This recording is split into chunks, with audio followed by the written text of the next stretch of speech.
All right, so we're going to get started. So, good morning, everyone, and welcome to the 2023 Academic Convocation. I hope you all had a restful and fulfilling summer and ready to start a new academic year.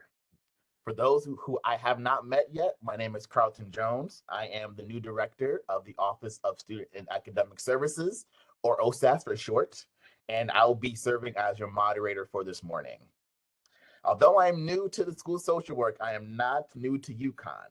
I'm an alum of this university. I got my bachelor's of arts degree in sociology on the Storrs campus, and I've worked in a number of departments at UConn, such as the School of Business, and most recently the NEAG School of Education as the Assistant Director of Advising. I started this role 2 weeks ago and have been welcomed warmly by the school social work faculty, staff, and students. And I hope and look forward to connecting with the rest of you very, very soon. For our incoming students attending today's convocation, be sure to attend the program in its entirety as your attendance will be recorded. If you are an incoming student joining us via phone, please email SSW Student Services at uconn.edu and let us know you attended. As I mentioned above, your attendance is recorded, and that's a way for us to know that you were here. And I'll remind you again at the end of convocation.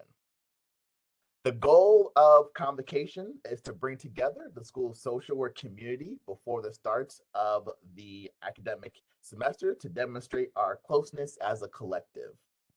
If you are a new student, we welcome you enthusiastically and hope you seek opportunities to engage with our school.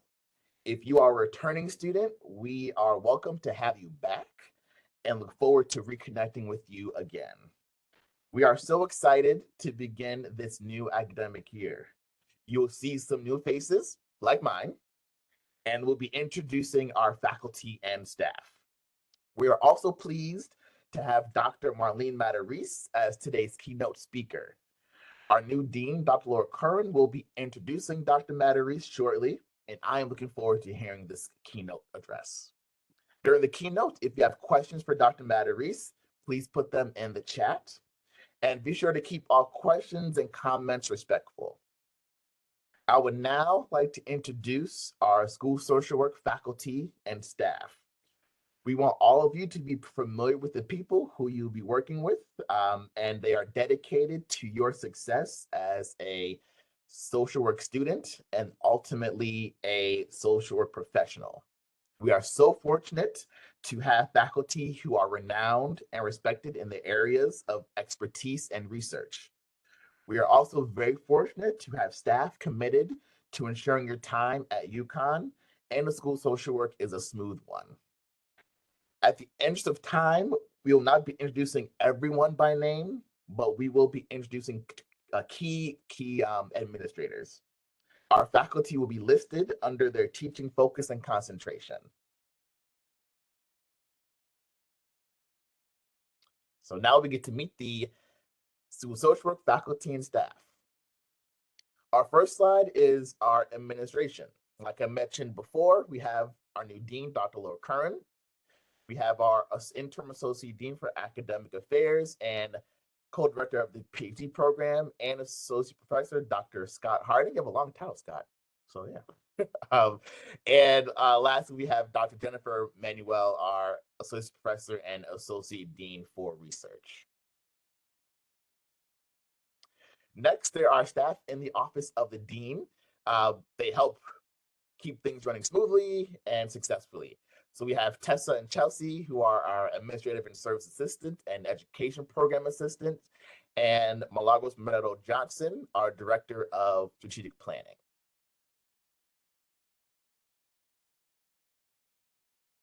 Next, we have our program directors. So each program does have a director associated with each one. So there's one for BSW, MSW, and the PhD program. We have Dr. Paula Neiman, our assistant professor in residence and the director of the BSW program. Dr. David Byers, who is new to the School of Social Work. He is the associate professor and MSW program director. And Scott Harding, which I introduced earlier, our co-director for the PhD program. And we also have Dr. Christina Wilson, who is a professor and the other interim co-director for the PhD program. Our Office of Research, Dr. Manuel does oversee that department. And we also have Kelly Citroni as the Administrative Services Specialist. Well, next, we have our Field Education Office. So if you are doing your field work this semester, this is an office that you will get to know very closely. We have the Director of Field Education, Dr. Nicole Campbell, and Nancy Ursinus, the Administrative Services Specialist. So these three on the screen here, like I said before, for field education, you will be associated with them very well and read their emails because they send a lot of important information related to your field placement, so don't ignore them. We have Iselina Gilzine, our field education coordinator, Maria Kostanen, field education coordinator, and Leanne Lucier Smith, the other field education coordinator. Next, we have the Office of Finance and Administration. We have Steve Marchillo and Iris Strong serving in those areas. We have our foundation office. So when you graduate, this office will contact you to engage more as alums. And we have Abigail Johnson serving as the Assistant Director of Alumni Relations for the School of Social Work and the School of Law. Next, we have our Office of Continuing Education with Beth Sharkey as the Associate Director and Carmen Ragland as the Financial Assistant. Last but certainly not least, the Office of Student and Academic Services, or OSAF. So this office, not saying this because I am the director of the office, but they have helped me a lot with transitioning to this role, and our office does so much to help all of you to make sure that you are successful academically, socially, and otherwise. So these are our faces. We have Natalie Maddox, our Education Program Coordinator, Kathy Burney, our Education Program Assistant.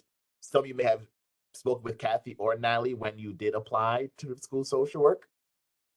We have a new staff member, Eunice Spinetta, who is the Education Program Assistant, who is housed in our office, who will help with the recruitment for our Connecticut Adelante program, which we will discuss later in Convocation. And our office is located on the first floor of the School of Social Work. And I failed to mention too, the Office of the Dean is located on the third floor of this building. The field office is located on the first floor of the School of Social Work as well. Next, we have our faculty. So again, like I mentioned before, because we have a lot, I'm not going to introduce them by name, but we want you to see their names and faces. This is the faculty in the community organizing area concentration. I do want to highlight Dr. Meg Paisley, who is a new faculty member. So we welcome you, Meg. Our individual, group, and families faculty. This is our largest concentration, and a large number of faculty are associated with it. So again, you'll see their names and their faces just so you know who they are.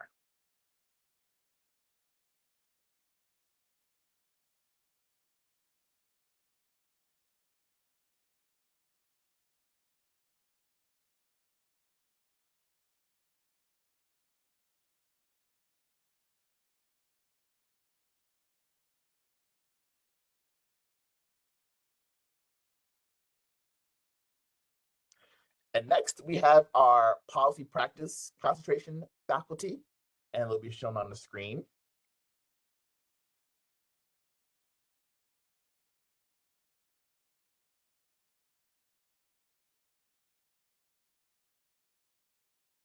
Next, we have our Innovations Institute faculty. This is a new area, and we have a number of new faculty associated with it, so we want to introduce you to them as well.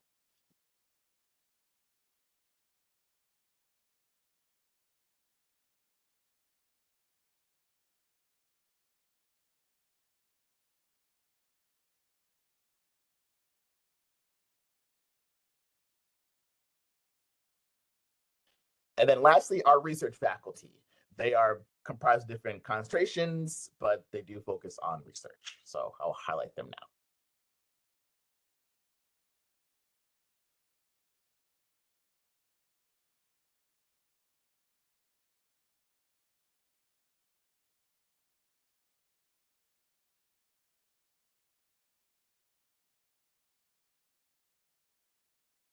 All right, so that was our faculty. So now I would like to introduce Dr. Laura Curran, our new dean of the School of Social Work. So Laura. Thank you so much. So good morning and welcome faculty, staff, and most importantly, students. Welcome to the 23-24 academic year at the UConn School of Social Work. It's really a pleasure and an honor to be serving as dean at this outstanding institution. This is my first convocation at UConn and my first semester as dean. I'm so excited to get to know this community and build on the school's incredibly strong foundation of 75 years, including our collaborations with state and community partners, our impactful research, our innovative educational programs, and our social justice mission. Convocation is a time for our community to come together and to collectively reflect on our profession. And I want to start by saying that you, as students, have made two excellent decisions. The first is your decision to become a social worker, and the second is your decision to prepare for your social work career here at the UConn School of Social Work. Now, social work, as I'm sure you're aware, is a deeply challenging and deeply rewarding and meaningful profession. As mission-driven professionals, we're committed to enhancing individual and collective well-being while promoting social, racial, and economic justice. And this means that we not only develop intervention skills to work with people on an individual basis, but we also must address the larger challenges that impact our collective well-being. And I'm sure you recognize that these challenges are significant.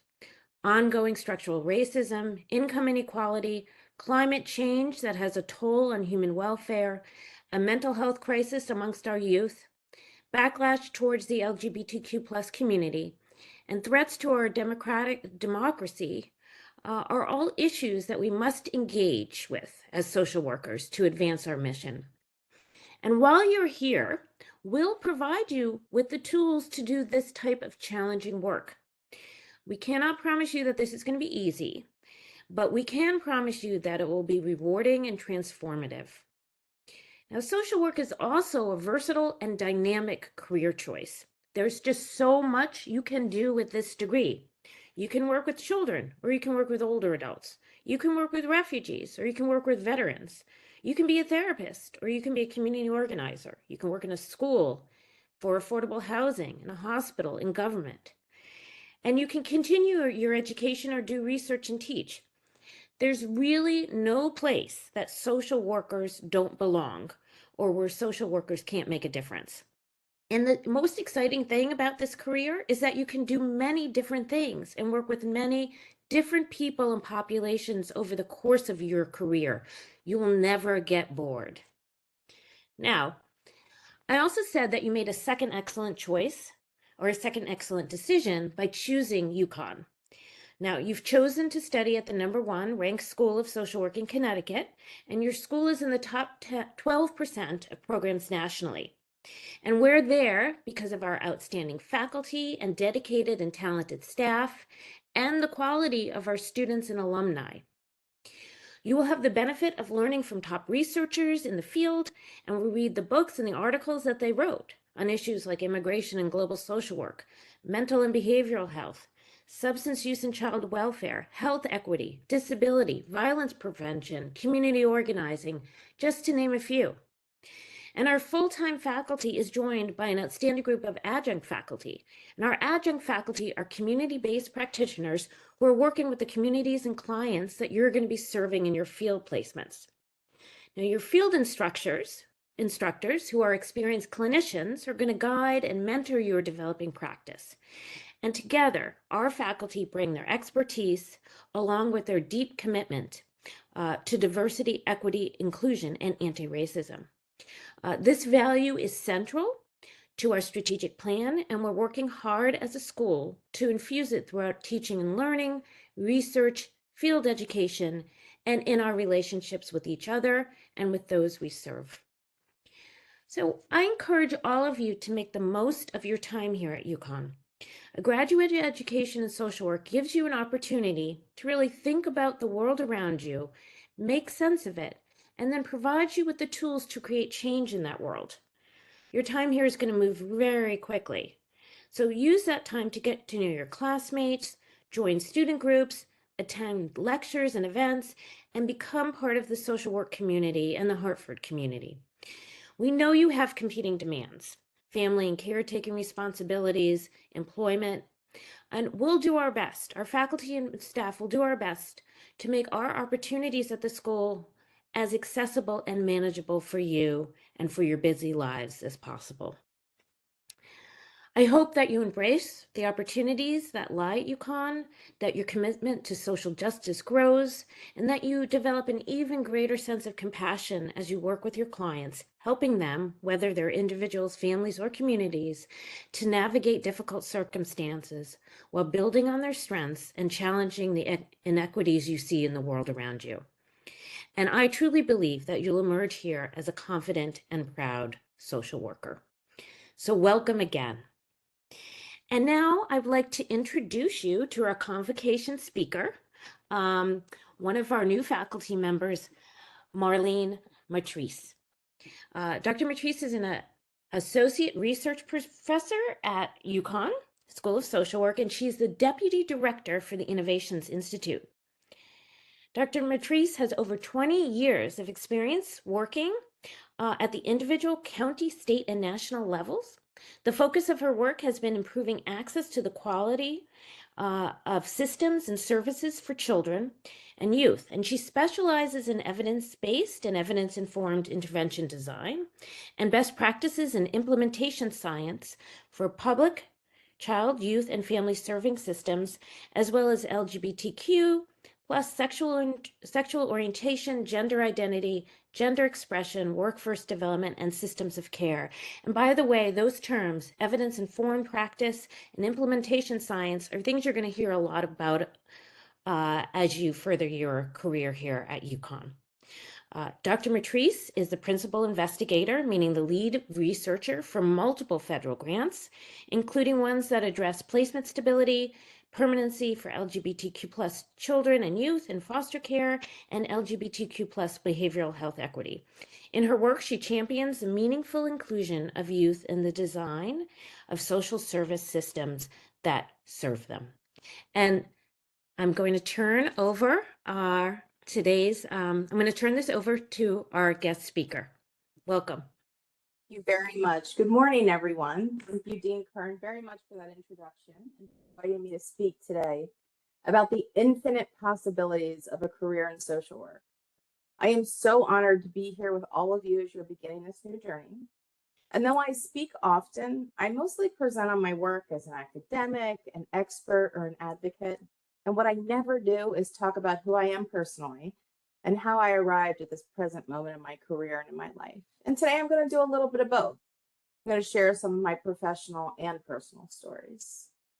And that's not because I think my path is particularly unique, but my journey demonstrates the endless possibilities of a social worker to impact change and to create positive outcomes for others and also for ourselves.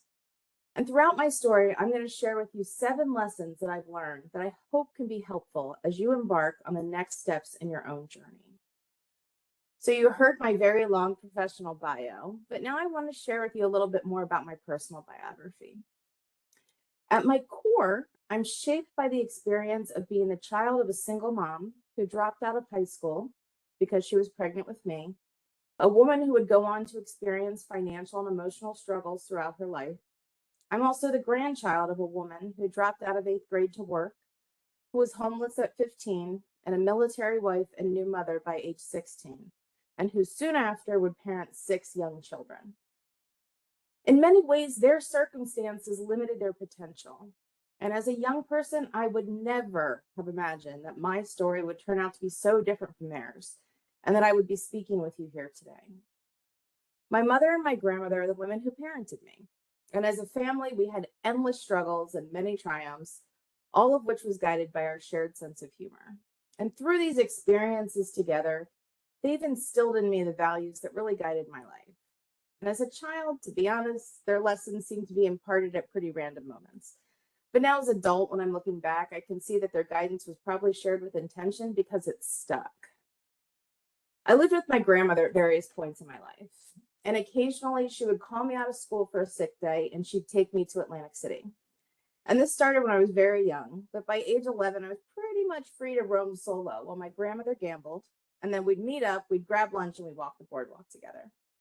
And that may seem a little unorthodox because it absolutely was, but it was also really special. On these trips, we would spend the entire time strolling and buying food for people who were experiencing homelessness. And when I was old enough to understand, I asked her why she did this when I knew our family didn't have much. And she paused and she said that it was a gift to show kindness and compassion to others. She said that there would always be someone who was in more need than me and that we had enough. And if anyone ever asked me for food, to always feed them, because we will all be at a place at some point where we too are going to need relentless empathy and compassion.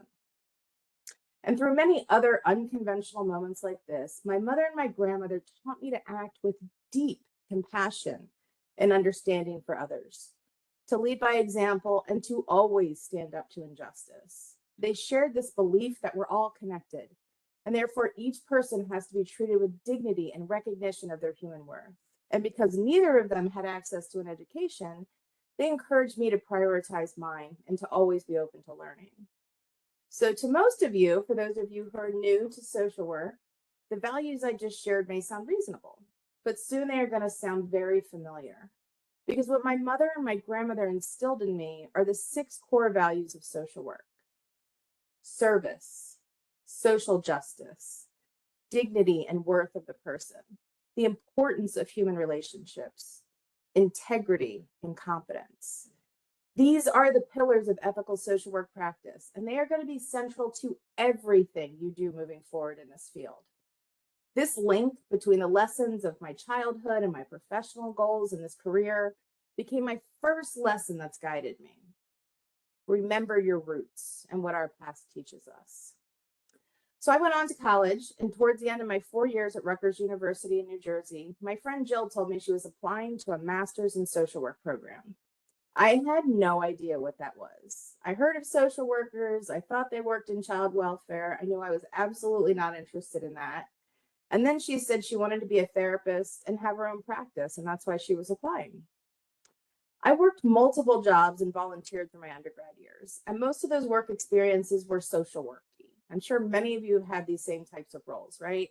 I was a one-to-one in classrooms. I worked in after-school programs and on awareness campaigns. I volunteered for the campus Women's Support and Resource Center hotline and led Take Back the Night marches. And through all of this, what I never realized was that I was surrounded by social workers. So, despite my complete lack of understanding of all the different forms that social work could take, I applied to one graduate school of social work program at Rutgers University, and thankfully I was accepted. And I too was going to be a therapist, and I was definitely not going to have a career in child welfare. During my first placement, I experienced what would be my second lesson: be open to infinite possibilities. I was placed in a therapeutic provider organization to learn new clinical skills to be able to put them into action. And this was both exciting and terrifying, just like it will be for all of you. But that's okay, because I think that feeling nervous about being good at helping people, that kind of humility, it's important to have. It keeps us grounded, it keeps us open to growth. So embrace that discomfort. A field placement is also an incredible opportunity to practice something with the support of a supervisor and lots of process recordings to see if it's a path you really want to pursue.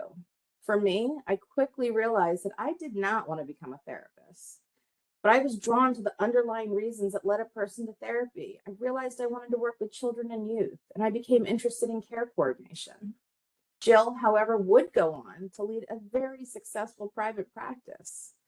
So I encourage all of you to walk into your field opportunities with all of that passion that brought you to apply to the School of Social Work in the first place, an openness to learning, and a relentless commitment to service, even if you discover that a particular placement type isn't ultimately your path. Because just like for me, sometimes knowing what you don't want to do leads to an understanding of your true passion. At my next field placement, I was a personal counselor at a home for pregnant and parenting teens, and I loved it. It led to a job working as a wraparound care coordinator to children with complex behavioral health needs in their family.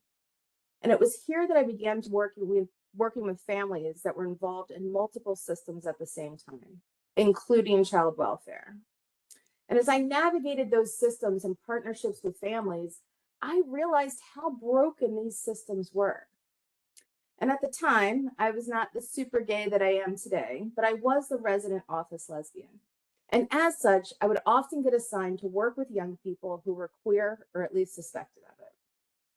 And I had a mentor say to me that the only reason many of these queer youth were involved in the system at all is because the adults in their life only see pathology.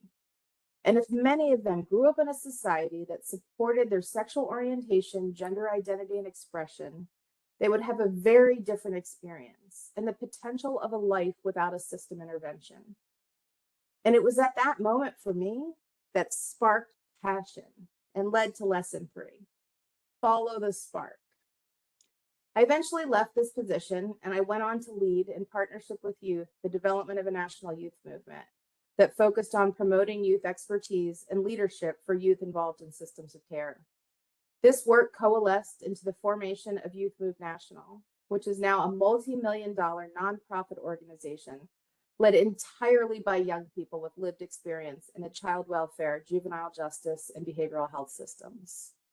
Many of the youth I encountered had LGBTQ+ identities. Their identities were often related to the reason why they were system involved. And I remembered what my mentor told me. I could begin to see those pathways that led LGBTQ+ children into public systems. These powerful queer young people were not predisposed to having behavioral health challenges. They were surviving in a world filled with systemic and individual biases. And that minority stress was exacerbated for youth with intersecting identities of being both queer and Black and brown. I gained an understanding of the importance of diversity, equity, and inclusion to this work, and I was witness firsthand to the extreme overrepresentation of Black, brown, and queer children in the child welfare and juvenile justice systems. That spark I mentioned, it ignited. And though it would be many years before my professional life would be dedicated to the LGBTQ+ community, I began to seek out opportunities to create change for and with LGBTQ+ youth, and I would infuse it in every job I would have. I led trainings on understanding the needs of this population. I researched and wrote about best practices and volunteered in queer spaces. I was micro through to my core until I wasn't. Because you see, at this time in my career, I was traveling across the country and I was learning from hundreds of young people with multiple identities as they experienced public systems.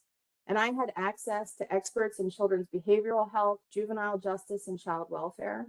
And through all of these opportunities, I learned more about systems, policy, and research, and I loved it. The administrator from my previous work and wraparound in New Jersey reached out from her position to hire me as the Maryland statewide wraparound trainer and coach based in Baltimore at the University of Maryland.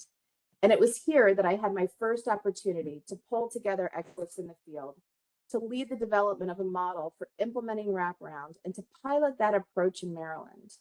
Our work on the implementation of wraparound eventually formed the National Wraparound Implementation Center, with staff and faculty supporting wraparound implementation, not just in one state, but across the country. I observed practitioners in the field and offered consultation on improving practice. And I continued to listen to families about their experiences in public systems. Professionally, I was kind of growing up in the work. I was always striving to embed social work and system of care values into my practice. And it was at this point I learned another very important lesson: leave no scars. Because as social workers, we pride ourselves on being the embodiment of compassion, integrity, and hopefulness. as we partner with people in the most vulnerable of situations. However, as I met with young people and their families over the years, I came to realize that we also have the potential to inadvertently burden those that we wish to serve with additional emotional scars. I know for me that when I look back, I absolutely did this. I did it through things I said or did in my practice, things that I wish I could go back and do differently. And for you macro folks out there who might not think this applies to you, I want to say that it does, because we can all see the harm being done daily through policy and legislation and through how research is conducted and presented. To avoid causing further harm, it's essential that we strive to authentically engage and partner with our constituents, whether we're concentrating in individual, group, and family practice, community organizing, or policy practice.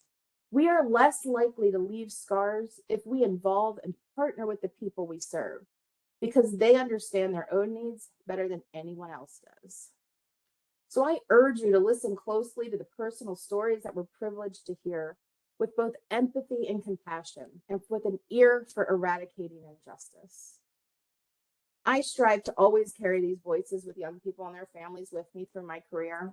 While working at the University of Maryland, I applied for and was accepted to the doctoral program in social work as a part-time student. And I focused my doctoral work on LGBTQ plus youth experiences in public systems. I developed and implemented a study on how juvenile justice workers' personal attitudes and beliefs impacted how they treated LGBTQ plus youth that were in their care. Soon after graduation, I became a clinical assistant professor in the School of Social Work and deputy director at Innovations Institute.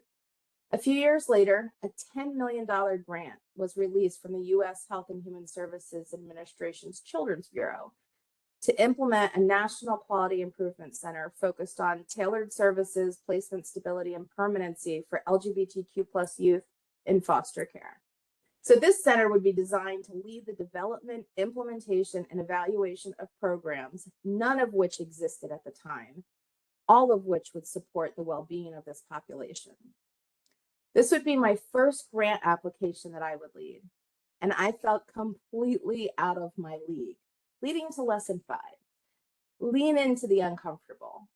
Because while I was writing this application, I learned about all of the competition, all of the national organizations that were applying for this. And it caused me to have sincere doubts about my ability and my readiness for this huge undertaking. I was painfully aware of how much I didn't know. But my people at Innovations Institute rallied around me to help me identify partners, conceptualize a budget, and ensure that I was hitting the required proposal criteria. Together, we won the award, and I became the principal investigator on this National Quality Improvement Center, leading the effort to pilot innovations for LGBTQ plus youth, a population that first sparked my passion 15 years earlier. From this center, we developed 15 different programs and approaches that continue to be implemented across the country for LGBTQ plus youth in child welfare and behavioral health systems. An incredibly talented team and I have leveraged this work into 2 new awards to establish a National Center of Excellence on LGBTQ plus behavioral health equity and a National Resource Center for justice-involved LGBTQ plus youth. We now work closely with national LGBTQ plus organizations, including HRC and Lambda Legal and many more. And although they had no idea who I was or who Innovations Institute was just a few years prior, they now partner with us to lead the first National Center on Diverse Sexual Orientation, Gender Identity, and Expression, the National SOGI Center for short, a multi-agency collaborative focused on promoting the well-being of LGBTQ plus people and their families. So I want you to think back to a time when you were a little kid and you would get those physical growing pains, right? Those uncomfortable, achy knees would lead to an extra inch or more of growth. That little bit of discomfort that you felt then really shouldn't go away for us in this field, because we can't grow professionally or personally without allowing ourselves to get comfortable with feeling uncomfortable. I'm uncomfortable right now, to be honest with you, in giving this speech, but I have found that in moments when I challenge myself the most, those are the moments that lead to the most personal growth and professional impact. I am living this gift of loving what I do and the people that I do it with. And that leads me to my 6th lesson. Protect your passion. I have always loved what I do as it shifted from micro direct practice to macro, focusing on workforce development, improving systems, intervention design, and research. My personal passion drives my professional accomplishment because I followed the spark. The injustices and inequities that we see in the world, those are the things that as social workers, they drive us forward. But those are also the same things that take a toll on our own well-being. And it's important that we keep this in mind as we move ahead on all of our different paths. For me, as a queer woman, my personal and professional lives are linked. And that is probably true for many of you too, because it's why we get into this field. I currently experience the brutal impact of efforts to legislate hate across the country, with more anti-LGBTQ+ bills introduced into state houses this year than the previous 5 years together. These attacks are frequently directed at trans population and trans youth specifically. We are seeing a surge of people feeling forced to move out of their communities because of newly passed legislation that prevents their children from using the bathroom at school according to their gender identity or participating in sports. Legislation that criminalizes drag shows and penalizes doctors who provide gender-affirming services. Those are the same services that are demonstrated to decrease suicidal behaviors and improve overall well-being. Our own research found that 32% of all youth in foster care in a Midwest child welfare system identified as LGBTQ+, most of them also Black and Brown youth. We see a continued trend of increased suicide behaviors and behavioral health challenges in this population, and it is a lot. It's a lot to hold, and it will be for you too. But we can protect ourselves and protect our passion by finding the allies to help us process the barrage of injustice that we all experience in this work. These allies are the people who understand our work, who have our backs, and who help us to remember the powerful, positive work and momentum that's surrounding us. And it is so important to maintain the things that bring you joy outside of your work. My point is, the work will always be waiting for you. The pursuit of social justice and anti-racism is a persistent battle, but it's one that's well worth the fight, and one that is fundamental to ethical social work practice. To continue to show up with renewed vigor, humility, and curiosity means that we will always need to center the protection of our own well-being. After this convocation, I will be taking off for the next 2 weeks to prepare for my transition to the University of Galway in Ireland as a Fulbright foreign scholar. And this brings me to my 7th lesson that's grounded my career to date. Actualize the impossible. Because when I was in your seat, I would never have imagined that I would have the ability to live abroad and do the work I love. It still seems unreal, like an unattainable dream, even though I take off in 4 days. When I learned that a colleague received a Fulbright to teach and conduct research abroad, I decided I'd look into it.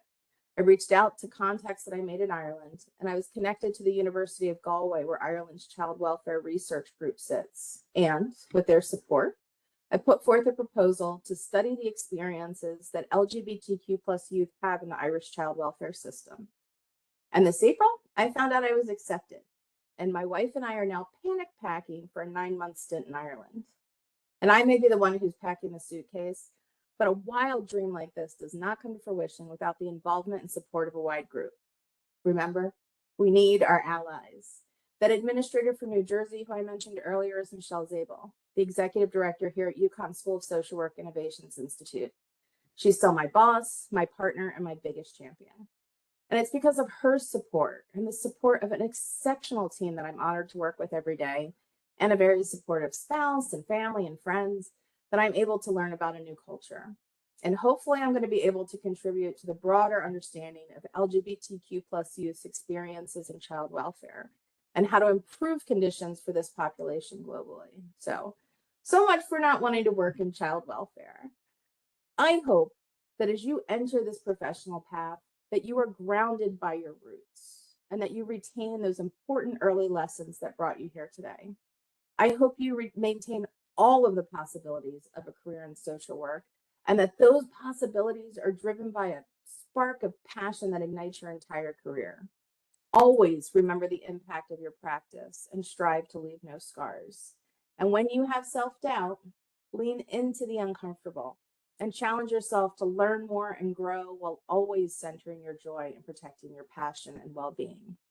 And lastly, actualize the impossible. Because people say dream big, right? We see it all the time, but we're social workers and dreaming big is not enough for us. So today I want to say to you, do big things, because when we do big things as social workers, we change lives and communities. We change policies and practices and systems. So thank you so much for having me here today to share where my social work journey has brought me so far. And I look forward to seeing what each of you are going to do with all of these infinite possibilities in this incredible career in social work. So thank you so much for having me here today.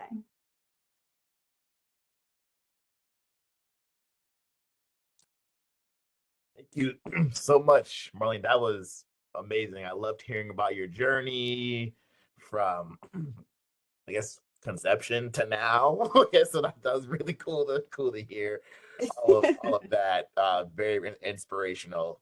Getting a lot of love in the chat right now. So this is great. Thank you all very much. So right now we want to turn it over to all of you. If you have questions for Dr. Matarese, please put it in the chat and we will address it.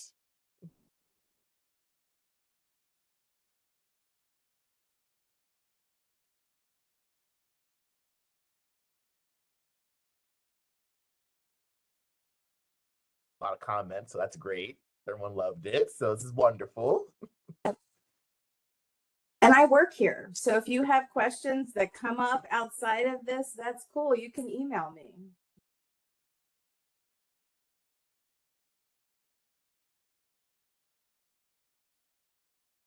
I'm gonna scroll.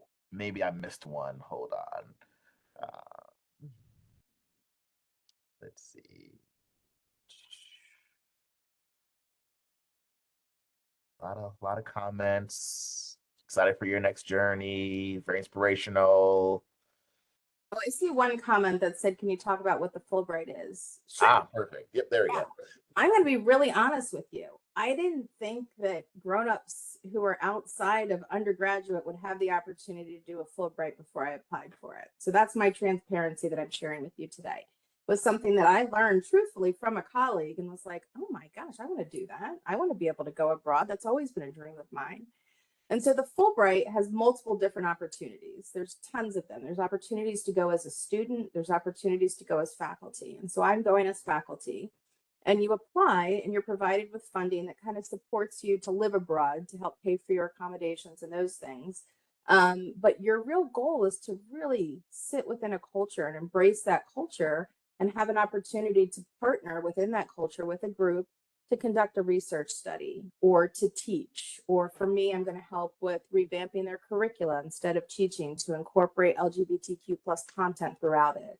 And I'm going to do that research study. So it's a really cool program. You can actually apply as a student if anyone's interested. But we can, I don't know if you have the ability, Carlton, to drop a Fulbright link in the chat right now, but I can do that by the end of this. Okay. Yeah. By the end of this. Yeah, I can throw it in. Absolutely. Okay. Absolutely. I want to pick the right one. So Okay. yeah. So I guess I can start with the question. So you talked about, having those around you who are supportive, like your village, your allies. So do you have any advice for those who may not have that village or have those allies to do this work? I would say you are in the perfect place to find them because you have each other. You're all going to be going through very similar things. You're going to be going through things that are hard. You're going to have a lot of questions. You're going to be in your placements and experiencing things that you might not know how to deal with. But you have your field instructors, you have your support from faculty, but you also have each other. So I would say start there and really lean onto each other to help you through this process and through this program. Absolutely. Yeah, we have a couple questions that just came in. Thank you for that answer. Kevin asked, what was the most difficult part of your journey in social work? That's a really good question. I think the most difficult part for me is always taking the leap. like leaning into the uncomfortable, like I talked about. I am someone who is an anxious person, and it's hard to take those leaps sometimes.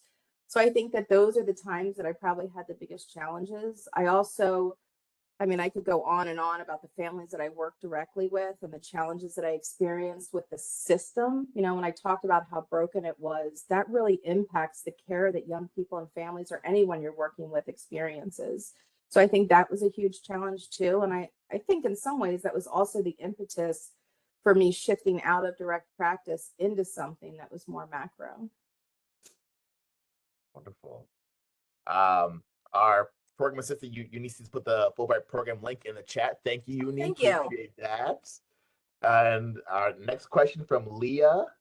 Given the intersection of personal and professional experience, what types of things do you do to take care of yourself and prevent emotional burnout? What a great question, Leah. That is a great question. I do a lot of things. So I actually have a pretty separate life. Part of that is because no one in my actual life has any understanding of what I do professionally, right? Like I try and talk about it and it just nothing. So I have some pretty decent boundaries to where my work life ends at a certain point, and then I have this other life, to where there's less of a bleed, to where I just do fun things and hang out with family and friends and travel or play pickleball, which is my new obsession. So it's whatever those things are that bring you joy outside of work. Absolutely. Leah said, Yeah, Leah. so there you go. Next question from Madison. What advice do you have for a first-year intern doing a similar placement as you did your first year, one-on-one therapy in an outpatient clinic? As you mentioned, it is daunting being that I am just starting out. Yeah, it was for me too. It was my first placement. I think I was 22. And it was really anxiety provoking. And I had peers who didn't share that. So like Jill is a great example. We both walked into clinical placements, and because she was someone who wanted to be a therapist, it was fantastic for her. Like for me, it was different because I realized it wasn't for me. So my advice to you is, again, to just kind of be open to it. Go in all in, like if you don't love it, that is not an excuse to not do your best, because people need you on the other side of this. But be open to it. If it doesn't work, it doesn't work, and try something else at your next placement.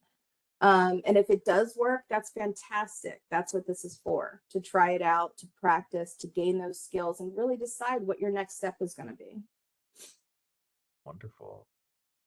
Seeing a lot of comments about the things outside of social work that people do. See some anime, video games. Wonderful. Victoria asked, how do we deal with imposter syndrome? I'm so afraid of being revealed as a fraud. Yeah, same. I've been sitting with my imposter syndrome for the last 30 minutes. So I feel you, Victoria.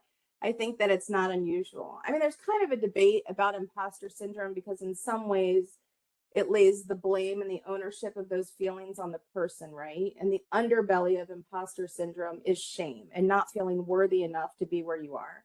And those aren't emotions worth holding on to. I will say, however, we also all have those feelings. Maybe not everyone, but a lot of us do. And so I think it's really important to try and take those leaps, try and push yourself into the uncomfortable, because when I talked about feeling uncomfortable, I'm uncomfortable because I have imposter syndrome, right? And I have all those same feelings of, am I the person who should be doing this? Am I good enough to do this? But I'm here to say you are.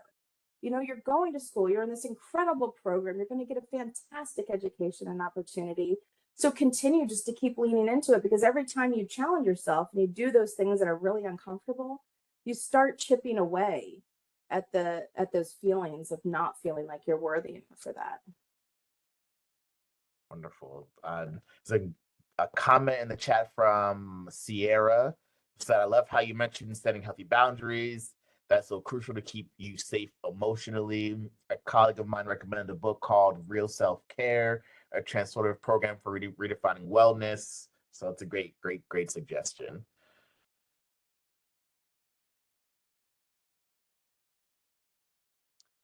What else do you have? Other questions?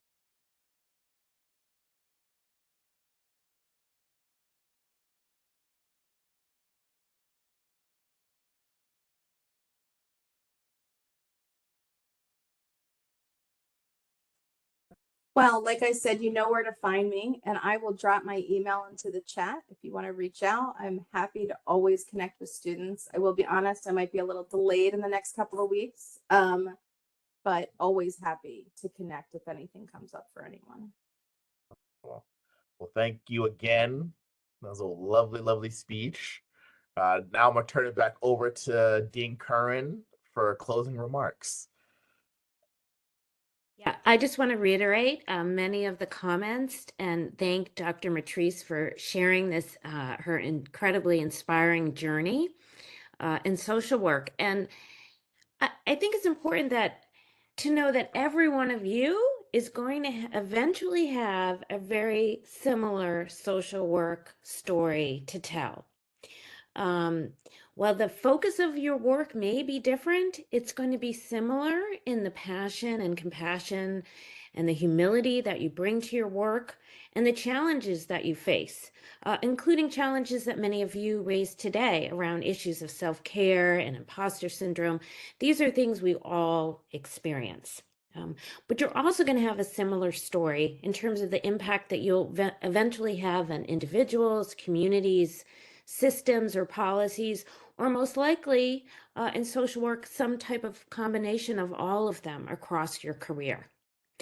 So I just want to also say that I know this semester you're going to bring the excitement and compassion and passion for social justice, an openness to learning, an ability to reflect and talk about challenges. You've already done it today. That's so important.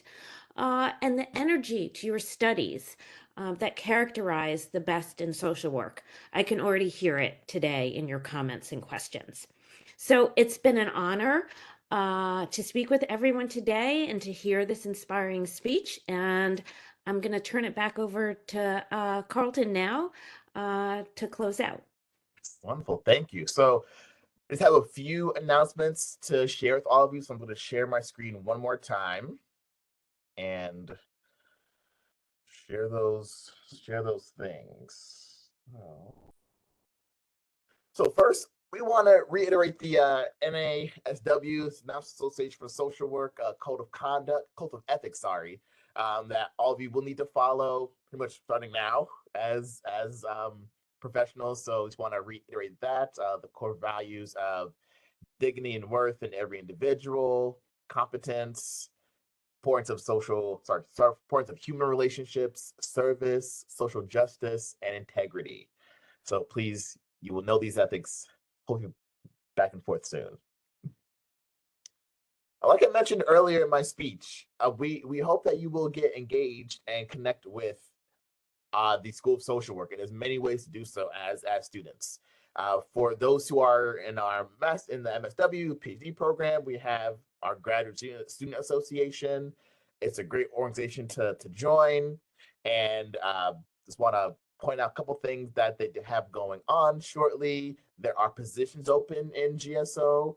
They're looking for 2 IGFP chairs, an organization chair, a chair, things like that.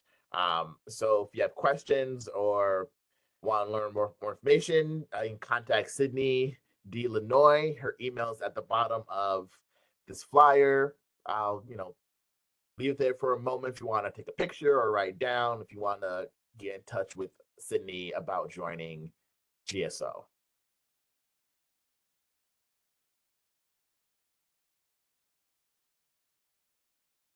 Next, GSO does have a fall meet and greet next week at Parkville Market. If you haven't been to Parkville Market, it's great. A lot of food options. I'm a foodie, so I love it there.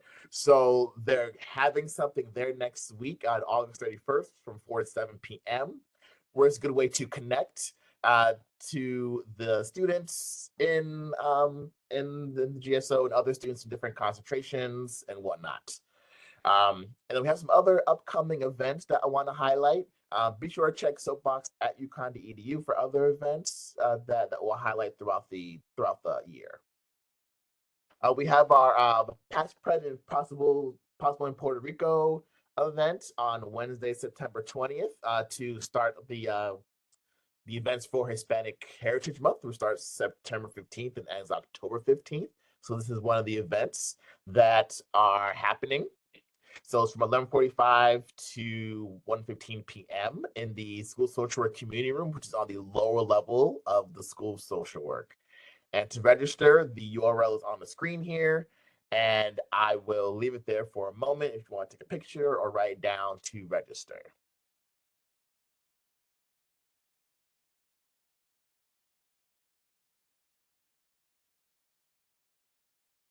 Next, we also want to highlight our Connecticut Adelante program.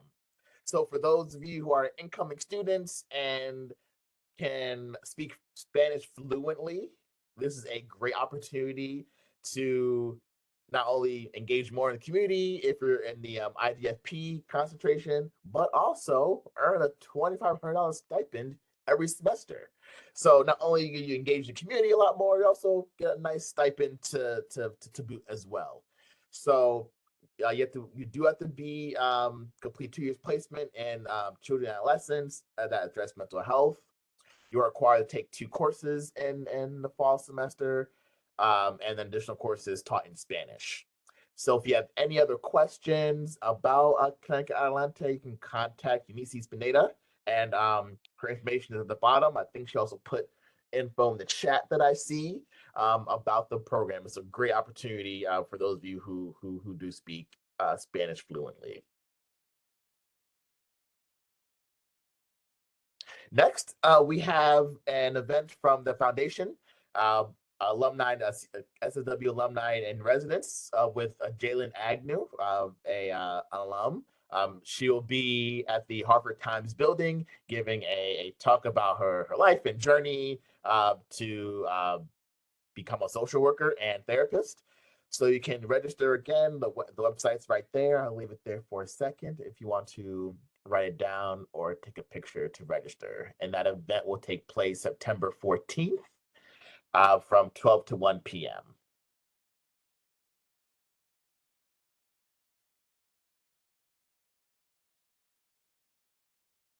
And then lastly, I want to highlight student health and wellness. This was talked a lot about in Dr. Matarese's presentation as well as in the chat. Very, very important to take care of yourselves holistically. And part of that is health and wellness as well.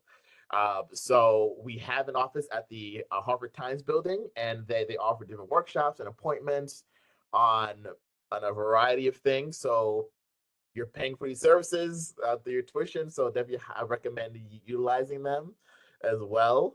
There are telehealth options in the event you're unable to attend an in-person session. And you can make an appointment by going to studenthealth.uconn.edu or calling the number on the screen there. And there are 2 therapists on campus at the Harvard campus that you can see in order to get the help that you need. Sometimes it's good just to talk to someone about things. It's not a bad thing. So don't be afraid to reach out. And then lastly, connect with us on our social media platforms. You can join any one of those on the screen.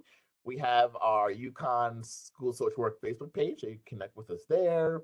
Our Instagram page, UConn Social Work, X, formerly known as Twitter. So we're on X as well, if you want to join that. And then in OSAS, we have our email there, SSW Student Services at uconn.edu. Feel free to email us if any questions about anything, and then we'll point you in the right direction. Again, for those of you who are joined by phone, if you dialed in, be sure to email us to let us know that you attended. And that is the conclusion of our academic convocation ceremony. Thank you all for attending, and we wish you the best for this upcoming academic year. Do not be afraid to reach out to us if you have any questions, concerns. Just remember, we are here to help you to succeed. So please reach out and enjoy the rest of your day. And I'll close out with some music.